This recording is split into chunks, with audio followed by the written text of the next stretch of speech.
Hello বন্ধুরা, সবাই কেমন আছো? আশা করি ভালো আছো। তো আমিও খুব ভালো আছি। দেখো, উঠেছিলাম 5:30 6টার মতো বাজে, তখন উঠেছিলাম কাজকর্ম সেরে। এখন এই যে যাচ্ছি ঠাকুরের জন্য ফুল তুলতে। তো এই যে আমার ছেলে উঠে গেছে, ছেলেও যাচ্ছে আমার সাথে। আর ও বন্ধুরা, ওয়েদারটা দেখো জাস্ট, মানে কি বলবো, কিরম মেঘলা করেছে দেখো। এই দেখো কিরম মেঘলা করেছে, একটু রোদ বেরোয়নি। তোমাদের কার কার ওখানে মেঘলা হয়েছে, রোদ বেরোয়নি, কমেন্ট করে জানিও। আর শীতে তো ওরে বাপরে বাপরে, শীতকালেতেই আবার পুরো মানে মেঘলা হয়ে গেছে, করে নাও, মেঘলা হয়ে গেছে, কি বলবো।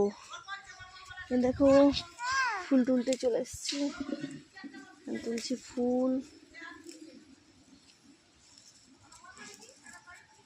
তোমাদের কার কার বাড়িতে এরকম অপরাজিতা আছে কমেন্ট করে জানিও তো। আমি ফার্স্ট টাইম দেখলাম এরকম অপরাজিতা ফুল। তো চলো ফুল তুলে নিই, দেখা হবে পরের ভিডিওতে, টাটা।